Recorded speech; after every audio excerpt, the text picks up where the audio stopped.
Bom, pessoal, então, para a nossa discussão de hoje, eu trouxe alguns temas diferentes, como eu faço todos os dias aqui no canal, e dentre os temas que eu trouxe para a nossa discussão encontram-se os dois assuntos que aparecem no título e na capinha deste vídeo, só que eu trouxe outros temas para a discussão para além desses dois. Todos os assuntos que serão discutidos aqui encontram-se na linha do tempo aqui embaixo, porque eu fiz a minutagem deste vídeo, ou seja, eu separei as diferentes partes, os diferentes temas que serão abordados aqui conforme o tempo, para que vocês possam selecionar qual tema ou quais temas deste vídeo vocês querem assistir. Aí fica a critério de vocês, se vão assistir ao vídeo inteiro ou vão assistir apenas partes do vídeo. É uma forma de agradar aqueles que gostam de vídeos mais longos com vários assuntos e aqueles que gostam de vídeos curtos com temas específicos. Essa semana tem o Dia Internacional da Mulher ou Dia da Mulher Trabalhadora. Cada grupo chama essa data de uma maneira diferente, mas captaram a ideia, é o 8 de março. E a OTAN, que gosta de fazer uma demagogia ideológica pseudo-progressista, ela tratou de arrancar na frente, já meio que pautando como é que a mídia deve levar esse tema do Dia da Mulher no que diz respeito ao conflito na Ucrânia. Tanto é que eu trouxe aqui, lá em cima aparece, na caixinha preta, aparece o tema que eu vou discutir com vocês, demagogia pseudo-progressista da Organização do Tratado do Atlântico Norte.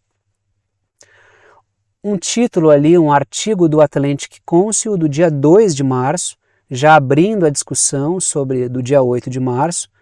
Caso a mídia corporativa queira discutir no que diz respeito ao tema Ucrânia, a questão da mulher, está aqui a pauta, então já está pautando.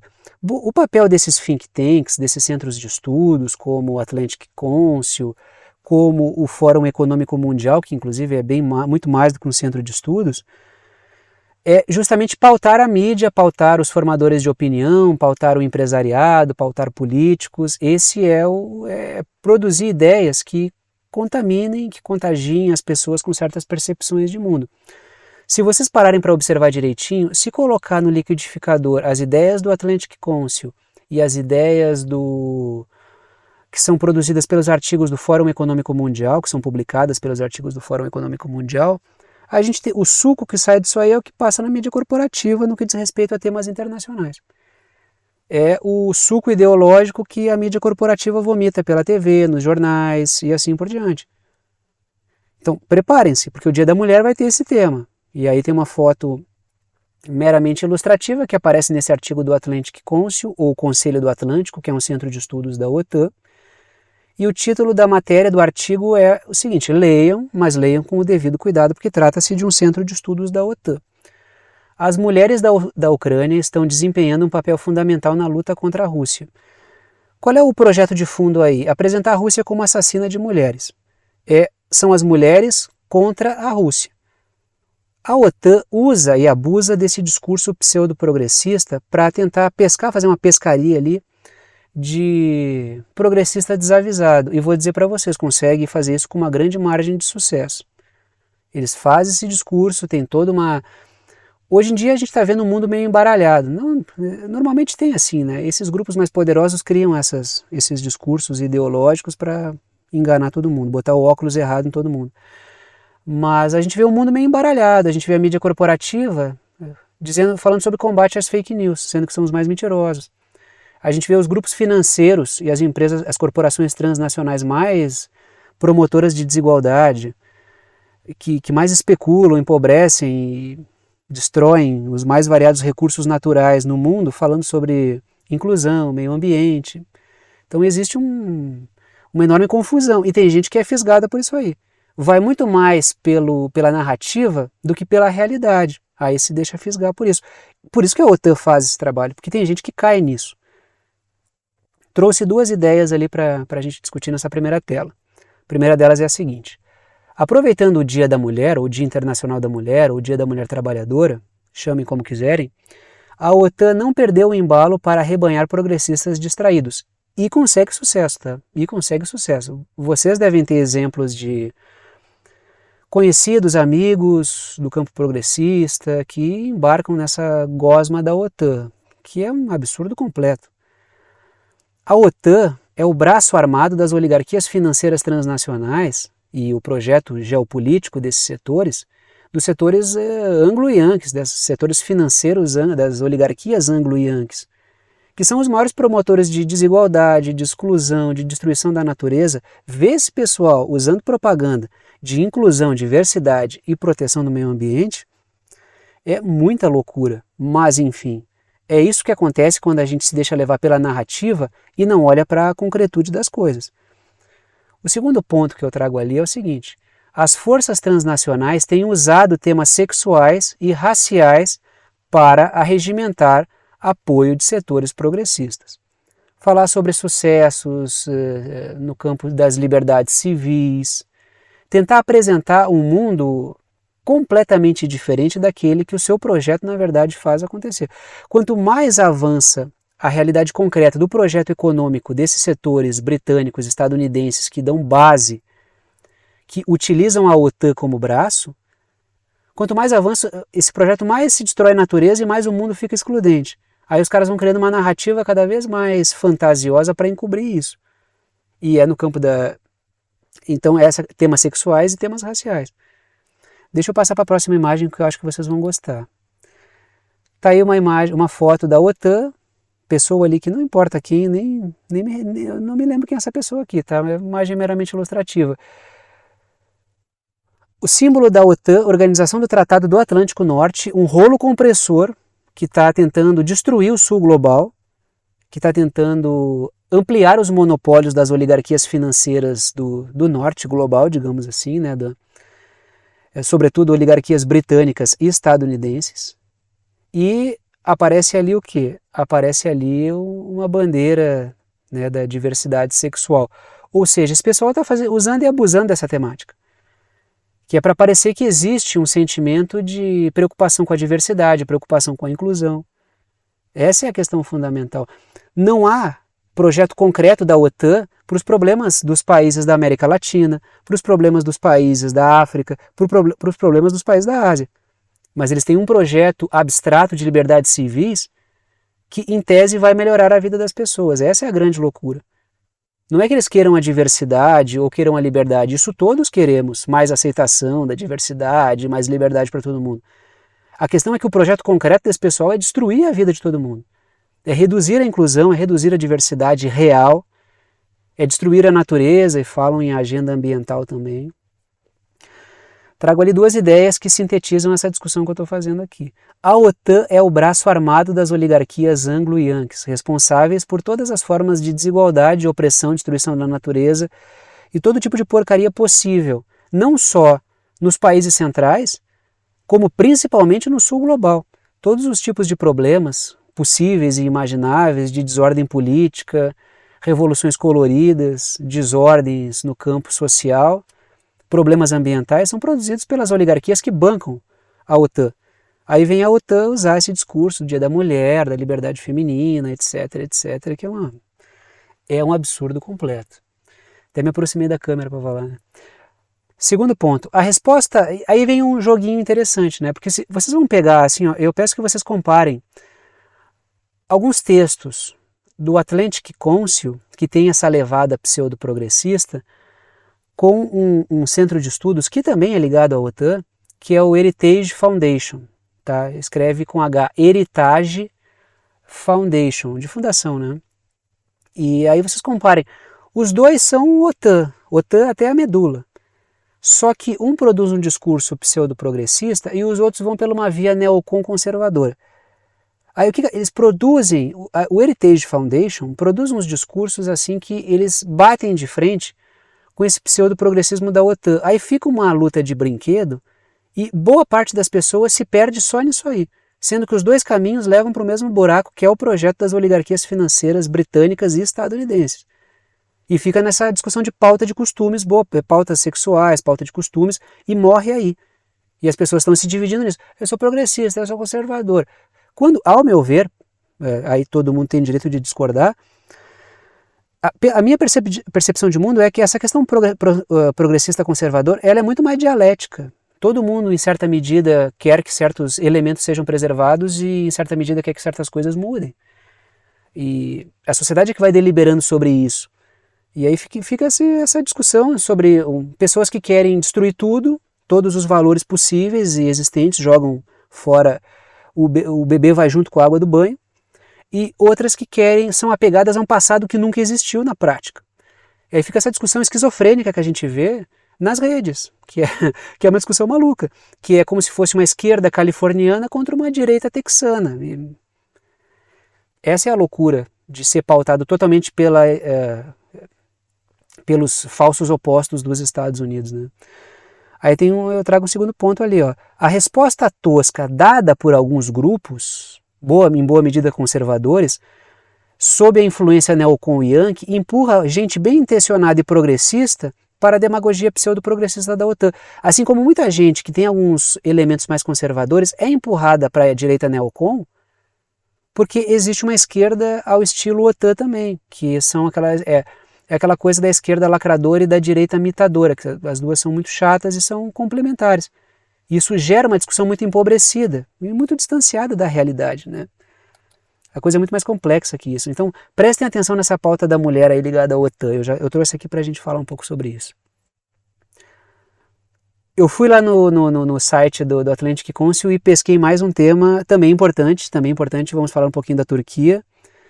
A OTAN pressionando a Turquia em um ano eleitoral. O Erdogan, o governo Erdogan, que é o governo turco, está fazendo um jogo que, digamos assim, não é muito do interesse da OTAN, porque ele não embarca apaixonadamente no projeto da OTAN na Ucrânia.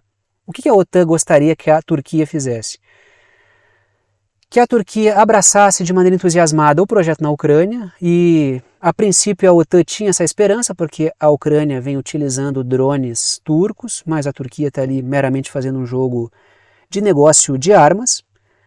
O batalhão de Azov já utilizava drones turcos, acho que bem antes do conflito começar, para atacar a região do Donbass. Isso gerou alguns problemas diplomáticos entre a Turquia e a Rússia, até por isso o batalhão de Azov utilizava. Só que a Turquia está vendendo equipamento, ela não está abraçando uma causa. E o problema da OTAN com a Turquia é justamente esse, porque geograficamente a Turquia ela tem uma posição, essa coisa com um pé querendo entrar na União Europeia e um outro pé no Oriente Médio, assim, voltado para o Oriente Médio, ela também está adotando essa postura como governo e como postura política e geopolítica, que é tentar botar um pé em cada canoa, e isso está irritando bastante a OTAN. Esse artigo está recheado disso. Eu indico que vocês leiam, claro, com todos os cuidados devidos, porque trata-se de um artigo da OTAN, mas dá para extrair isso. Eu leio pessoas com as quais eu não concordo, das quais eu discordo, grupos dos quais eu discordo, justamente para poder saber como pensam, para ler nas entrelinhas. A gente não pode só ficar socado lendo coisa da bolha e gente que a gente concorda, isso empobrece a nossa reflexão. Tanto é que eu discuto aqui muito mais coisas das quais eu discordo do que coisas com as quais eu concordo. Trago aqui o seguinte tema, né, que é esse que aparece nesse artigo aí. Um ano após o início da guerra, é hora da Turquia reconsiderar o seu ato de equilíbrio Ucrânia-Rússia. Ou seja, a OTAN está dizendo para um membro da OTAN, lembremos sempre que a Turquia, embora com essa posição dúbia, é um país membro da OTAN. Ela é membro da OTAN, só que ela age de uma maneira ali bastante sui generis, né? Tá aí uma foto meramente ilustrativa, que eu peguei lá direto do artigo também, pessoas protestando a favor da Ucrânia, e protestando a favor. Trago ali 2 pontos para a gente discutir. O primeiro deles é o seguinte: a Turquia apresenta-se como mediadora da paz entre Ucrânia e Rússia, tanto é que ela foi importantíssima na mediação do acordo para escoamento de grãos pelo Mar Negro, que agora está com vários problemas. Por quê? Porque a região que foi utilizada para o escoamento de grãos pelo Mar Negro, que é fundamental para a questão da redução da crise alimentar, que é enorme, essa zona foi utilizada pela Ucrânia e pelos britânicos para promover ataques na Crimeia. Ou seja, a Rússia ali, ela não gostou do que aconteceu, né? Ela disse, olha, a gente baixou a guarda por uma questão de alimentação, aí, questão dos alimentos, e vocês traíram a palavra. Aí essa coisa está cada vez mais complicada. E se não fosse a Turquia, nem haveria essa negociação. Claro, a Turquia foi para essa negociação, até porque o Mar Negro banha seu litoral norte, e ela tirou vantagens, conseguiu descontos na hora da importação de grãos da Ucrânia. Ela não tem almoço grátis, né, como diziam os liberais aí. Então trago um segundo ponto ali. A Turquia quer manter portas abertas na bolha atlanticista e na bolha não, né, na Eurásia, porque na verdade quem está dentro de uma bolha é a OTAN. A Europa, América do Norte, tirando o México, a Oceania e podemos botar Japão e Coreia do Sul, fazem parte de uma bolha. A ampla maioria da população do mundo, o resto do planeta, que se encontra na América Latina, na África e na ampla maioria da Ásia, e aqui eu incluo a China e a Índia, que tem uma população gigantesca, a gente não pode dizer que é uma bolha do sul global, né? Não tem como dizer que é uma bolha do sul global ou uma bolha eurasiática quando a ampla maioria dos países não concorda com o projeto da OTAN. Então é o seguinte, a Turquia está tentando manter um pé nas boas relações com a OTAN e está tentando manter um pé com boas relações na Eurásia, ou seja, ela quer negociar com a China, com a Rússia, mas também quer negociar com as forças da OTAN. Isso é multipolaridade. Ela está vendo a Turquia está vendo seus interesses pragmáticos. E isso explica o movimento dela. Não é que a Turquia é contra a OTAN, não é que a Turquia é a favor da Rússia. A Turquia está agindo em prol dos seus interesses. Está buscando encontrar espaços no meio dessa bagunça toda para botar o seu projeto. É isso. Aí está a Turquia no mapa, ali ao norte, vocês veem o Mar Negro, que é o que eu estava discutindo com vocês, e trago 3 ideias para a gente discutir aqui. A primeira delas é a seguinte. Para ganhar força na região, a Turquia explora o fato da OTAN e da Rússia estarem em um atrito. Desculpem, eu coloquei direto ali, acho que eu sofri de um sincericídio. Mas é um atrito semidireto. Por quê? Porque, por enquanto, a OTAN está armando a Ucrânia, mandando pessoal, agentes para a Ucrânia, botando terroristas que atuam na Síria para atuar dentro da Ucrânia. Ela está praticamente com o corpo inteiro ali, mas ela ainda não está atuando formalmente de maneira direta na Ucrânia. A Turquia explora esse atrito semidireto entre Rússia e OTAN, de 2 gigantes militares, para ela conseguir avançar nisso, sem se posicionar diretamente ao lado de um ou de outro. E isso é uma costura inteligente. Isso é o próprio cenário da multipolaridade, porque é evidente que se não tem mais uma hegemonia da OTAN, e tem forças consideráveis colidindo com ela, como Rússia e China, vai abrir espaço para outros países. E a Turquia está surfando isso.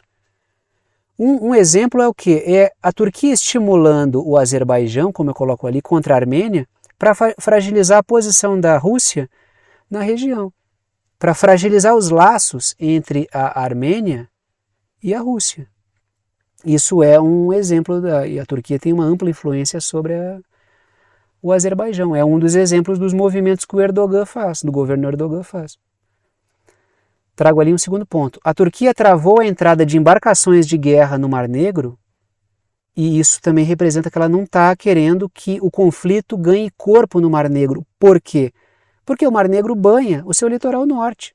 Imagine você se começa uma batalha no Mar Negro com embarcações da OTAN e embarcações da Rússia. O que vocês acham que vai acontecer? A Turquia vai ser tragada para dentro desse conflito, porque está no litoral dela. O que ela fez? Ela travou isso.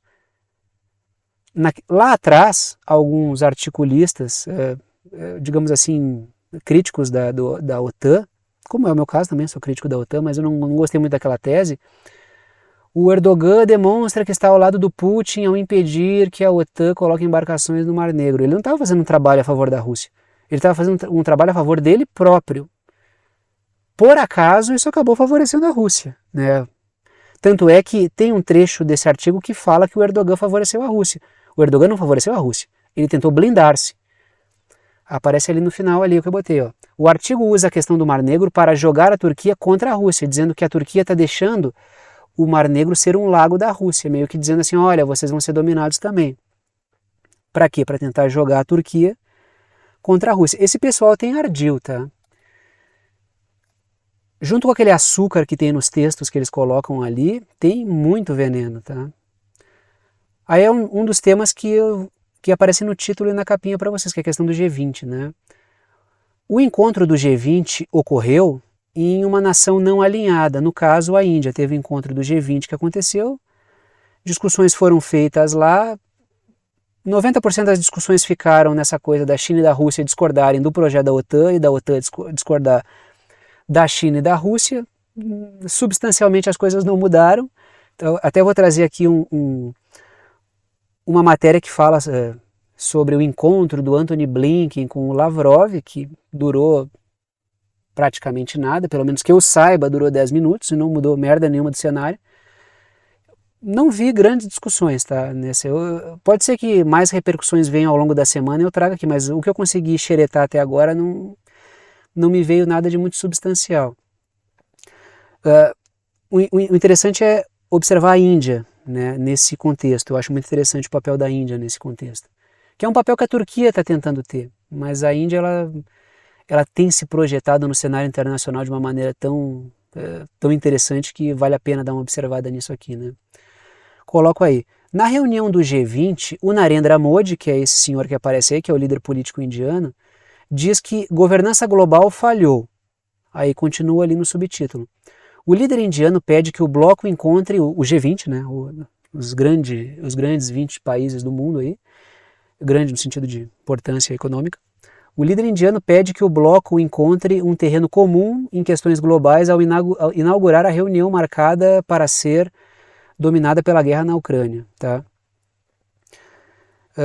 Então, o que aconteceu aí? Reunião marcada pelo Ucrânia, Rússia, OTAN e assim por diante, conflitos e tal. O Narendra Modi trouxe o quê? Ele trouxe, não, precisamos ir além disso. Não está funcionando. Quando ele fala de governança global, ele está falando que existe um certo arranjo que não está encaixando aí. As coisas não estão conseguindo avançar. Tem dois lados, duas forças consideráveis, aí daí ele pode falar geopoliticamente da Rússia, economicamente da China, ou geopoliticamente da China, que não está convergindo com a OTAN, isso está gerando um racha, que é preciso encontrar uma espécie de terceira via geopolítica. E ele coloca um discurso consistente aí, porque realmente é necessária uma discussão sobre como vamos encontrar um caminho para sair da crise na qual nos encontramos. E o Narendra Modi andou bem por aí. Não sou entusiasta do Narendra Modi, só estou dizendo que ele colocou questões consistentes. Tá? Coloco duas ideias aí. A Índia não está aderindo automaticamente à Rússia ou à OTAN. Por isso, ela é uma potencial mediadora de um acordo de paz.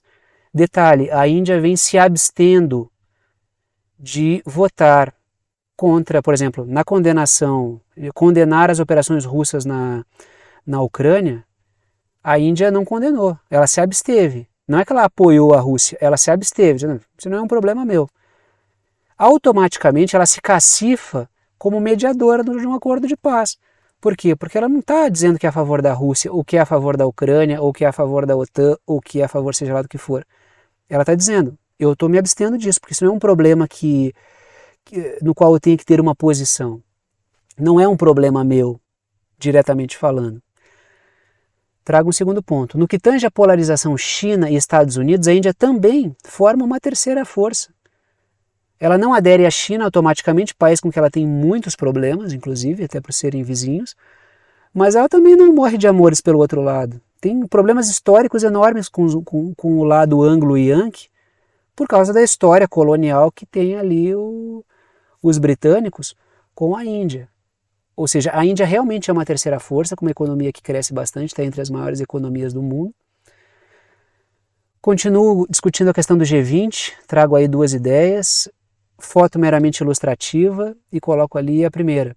O conflito na Ucrânia gerou um racha no G20, já que a bolha da OTAN adota uma agenda de crise que o Sul Global está combatendo. Por quê? Porque o projeto da OTAN é promover uma bagunça, uma quebra das cadeias de suprimentos, um processo de desglobalização para tentar mudar a formatação da economia global. Por quê? Porque do jeitinho que a coisa está andando, o Sul Global está avançando e a China está comendo todo mundo. Num jogo criado pelos próprios países da OTAN. Os britânicos e os yankees criaram essa ordem e disseram, a gente vai comer o sistema socialista chinês por dentro. O que a China fez? Ela jogou o jogo melhor do que quem deu as regras. E está ganhando nesse jogo. que a OTAN faz? Ela tenta desmontar esse jogo, bagunçar o cenário. E isso vai contra o projeto do Sul Global. Por isso que está tendo um racha no G20. Tem dois projetos divergentes ali. As coisas não estão indo para o mesmo lado. O que o Narendra Modi está pontuando é isso. Olha, tem dois... Vocês estão tocando... A gente tem uma orquestra tocando músicas diferentes aqui. A gente não está seguindo um mesmo projeto. Tem problemas aí. Coloco ali uma segunda ideia. O Narendra Modi criticou, na verdade, a governança global proposta pelas oligarquias anglo-yankees, pautadas na agenda do Great Reset, tema que eu já discuti várias vezes aqui no canal, que é uma agenda monopolista dos setores financeiros britânicos e estadunidenses que busca um ataque contra o Sul Global. É isso que o Narendra Modi está criticando. Essa crise ela está circunstancialmente sendo explorada pela Índia, já que a Índia compra petróleo russo, tem parcerias econômicas com a Rússia? Sim. É do interesse da Índia que essa crise se instale totalmente? Não. Países latino-americanos, africanos e a maioria dos países asiáticos, e aqui inclui a Índia, não querem a crise. Querem estabilidade para crescer economicamente. Quem está buscando virar a mesa é quem está perdendo espaço no jogo, que são os países membros da OTAN. Mas a Índia precisa tomar cuidado, tá? Tá aí uma foto, uma boa foto da Giorgia Meloni, que é a líder política italiana, primeira-ministra italiana, segundo alguns a pessoa que bateria de frente com a OTAN, mas depois perceberam que era só uma versão berrona, e uma versão histriônica e mal comportada, conservadora do Mário Draghi, que é uma figura capacho da OTAN, ou seja, ela é tão capacho quanto o Mário Draghi, é uma espécie de Mário Draghi de saias. E prestem atenção no que eu trago aqui. A Índia precisa tomar cuidado com a OTAN. Por quê? Porque a primeira-ministra da Itália, ali está errada a tradução, tá primeiro-ministro. A primeira-ministra da Itália pede que a Índia desempenhe um papel fundamental no fim da guerra na Ucrânia. Aí você pode achar que a Giorgia Meloni, não, ela quer a paz e tal. Não, a Giorgia Meloni é uma capacho da OTAN, tá? Tem um trabalhinho sendo feito de tentar aliciar a Índia nesse processo. E a Índia tem que tomar um certo cuidado aqui. Por quê? Porque sabendo que a Rússia jamais vai topar um acordo de paz nos termos e apresentado pela OTAN, a OTAN vai tentar colocar a gente a fazer esse trabalho e apresentar o projeto da OTAN para a Rússia. E vai queimar esse país com a Rússia. Trago duas ideias aí. Primeira delas, a Índia pode ser induzida a propor um acordo de paz que não seja do interesse da Rússia. Vai gerar atrito com a Rússia, por quê? Porque a OTAN pode soprar um projeto. Acho difícil a Índia embarcar. A Índia está fazendo um trabalho geopolítico bastante ensaboado, de não alinhamento, que já é histórico na Índia, né? Na Guerra Fria ela teve uma postura muito parecida. Trago um segundo ponto ali. A Índia cresceu muito comprando o petróleo russo e tem parceria militar com a Rússia. A Índia não irá se indispor com a Rússia por causa da Ucrânia. E não vai se indispor com a OTAN abertamente também por causa da Rússia. A Índia vai guardar essa posição porque é uma posição que está favorecendo ela. Ela está crescendo economicamente e geopoliticamente nesse cenário. Por causa desse conflito que está acontecendo, também está tendo uma espécie de cenário multipolar no campo da indústria de armas. E a Índia está investindo muito no desenvolvimento da sua indústria de armas. A multipolaridade também vale para a indústria de armas. E a Índia está crescendo muito aí. É uma crise que por enquanto favorece ela, mas o prolongamento dessa crise pode levar a problemas. Para a Índia, inclusive, né? Porque assim, ó, é aquela coisa da crise ser também oportunidade. Não estou fazendo discurso aqui, né, de oligarquia financeira, né, que toda crise é uma oportunidade. Mas a crise é uma oportunidade também, porque tu tem uma crise sistêmica e é uma reacomodação. Nesse caso, a multipolaridade é uma quebra de hegemonia da OTAN, e isso é importante. E a Índia está aproveitando esse cenário. Continuo, olhem aqui a mídia corporativa fazendo coro com a Giorgia Meloni, tá? A OTAN está tentando aliciar a Índia. Matéria da Associated Press, mais mídia corporativa impossível. No G20, grandes expectativas para a Índia como potência global em ascensão. Estão passando óleo aí na Índia, ela tem que tomar muito cuidado. Quando a mídia corporativa olha com esse carinho, com esse afeto, estão preparando a cama de gato para a Índia. coloco ali, né? Ali o mapinha com a Índia pintada, né? Só para a gente espacializar, e 3 ideias. A Índia está entre as maiores economias do mundo. Segundo ponto. Cresceu no ambiente de crise ligado ao conflito na Ucrânia. E terceiro ponto.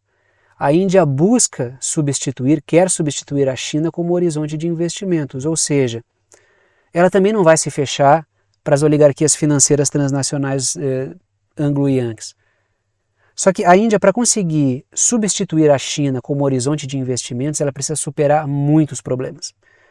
Ela tem problemas de infraestrutura enormes, ela tem problemas educacionais enormes, ela tem problemas sociais de desigualdade enormes, muitos dos quais a China já conseguiu resolver, ou pelo menos não resolver totalmente, mas conseguiu avançar bastante, sobretudo infraestruturais.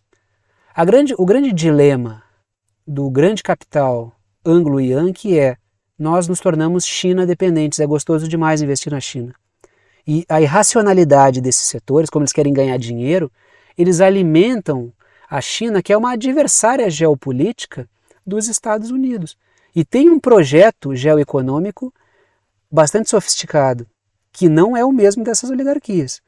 É uma arapuca da irracionalidade. É isso que dá tu achar que tu vai dar um nó em povo milenar. É isso que acontece. Sinto Kissinger achando que vai dar uma curva em milhares de anos de pensamento estratégico. Né? É isso que acontece. Se pudessem voltar atrás, talvez tivessem feito um pouquinho diferente, né? Mas enfim, não tinha muita saída, porque a crise de acumulação do capital naquela década de 70 lá, 1970, estava terrível, né? Os caras também não tinham muita saída, não é que eles tiveram muito prazer em ir lá bater na porta da China para abrir a China para os mercados internacionais.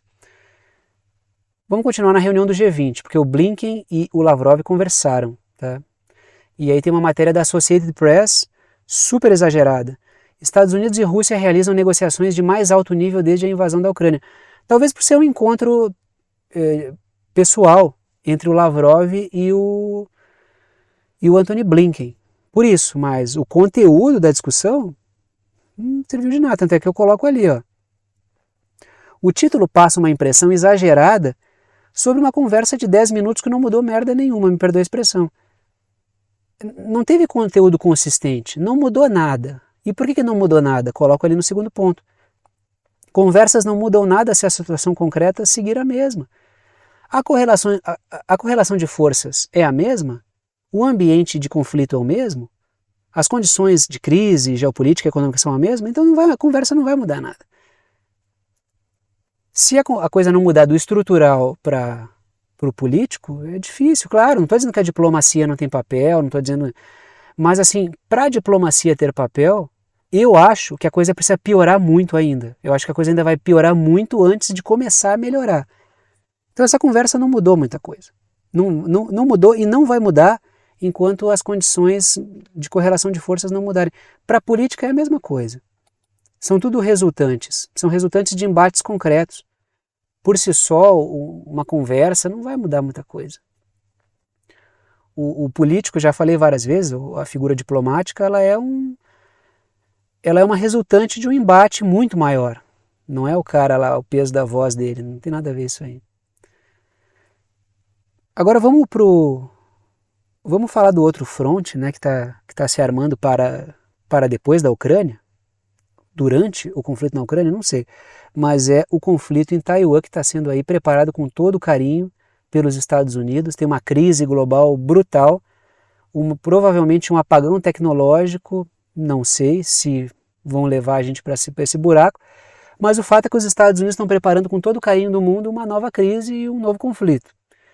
E eles são bons nisso, eles são muito bons em gerar problemas para o mundo inteiro. Né? A gente tem que há de convir que eles são um grande problema. Eu vou repetir o que eu sempre digo, né? Todos nós padecemos de um mesmo mal em vários lugares do mundo. Tem pessoas que acompanham o canal que estão no continente africano, tem pessoas que estão na Europa, tem gente que me acompanha dos Estados Unidos, tem gente que me acompanha da Austrália, tem gente de outros países aqui da América Latina, tem gente do Brasil, logicamente, né? Mas eu acho que nós todos concordamos num ponto, né? Todos nós padecemos de um mesmo mal, que é a intromissão dos Estados Unidos na política soberana dos mais variados países. Isso é um mal do qual todos nós padecemos. E trago aqui mais um capítulo. Os Yankees preparando uma guerra em Taiwan. Trago uma matéria aqui. É a secretária, tá? Os tradutores não estão incluindo, né? E detalhe, os tradutores são do Google, né? Que se diz super inclusivo. Ó, Google, por favor, né? Vamos ser um pouquinho mais inclusivos, vamos ser inclusivos aí, né? Não vamos chamar a Christine Wormuth de secretário, né?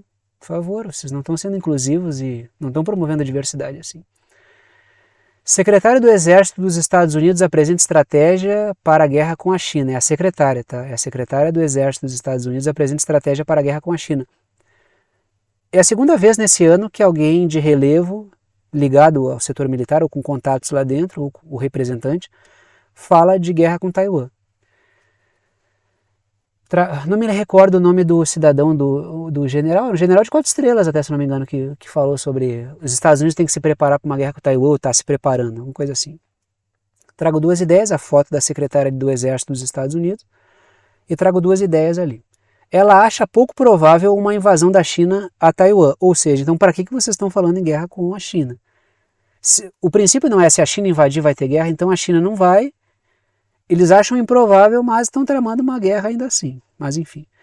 Mas diz que a saída é ampliar a presença militar na região para impedir que a China faça aquilo que eles mesmos acham que a China não vai fazer.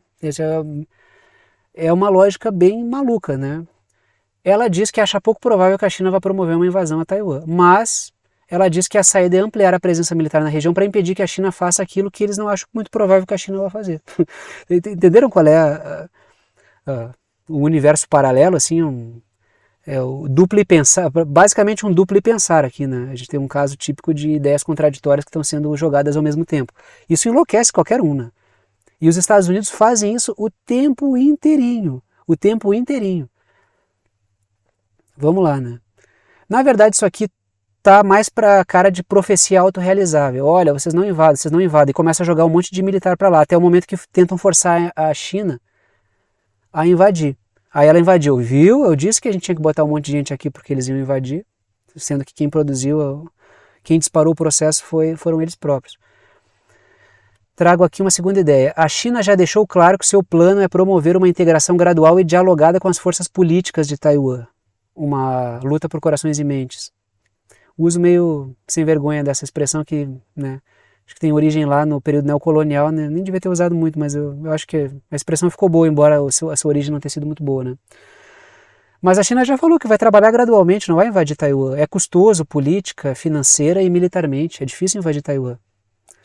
Só que os Estados Unidos acham que eles não vão invadir, mas acham que eles vão invadir. É o incrível caso do duplo pensar yankee aí, né? Trago 2 pontos, tá? E um mapinha aqui apresentando alguns países que aparecem aqui. Japão, Filipinas, eu botei Singapura, não sei se vocês vão conseguir enxergar. Embaixo da Malásia tem uma bolinha amarela, ali, se não enxergarem tem problema, mas saibam que tem uma bolinha amarela embaixo da Malásia, bem embaixo do primeiro A da Malásia, e ali está Singapura, tá?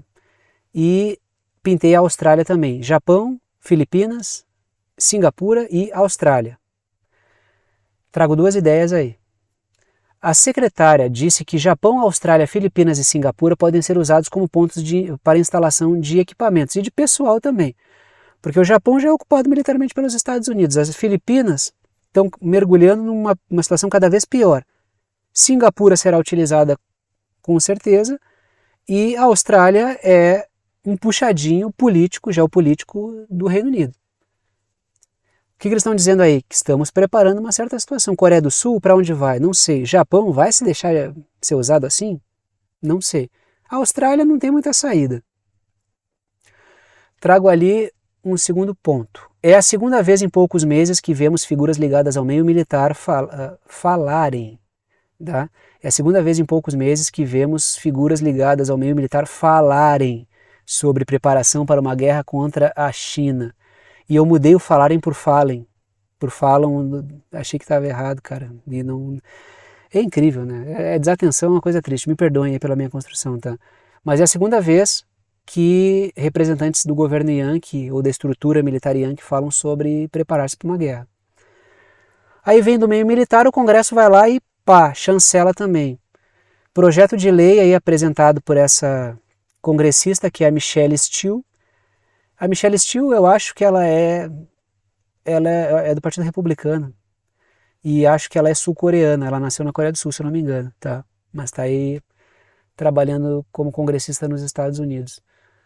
Ou a família dela é da Coreia do Sul, agora não me recordo.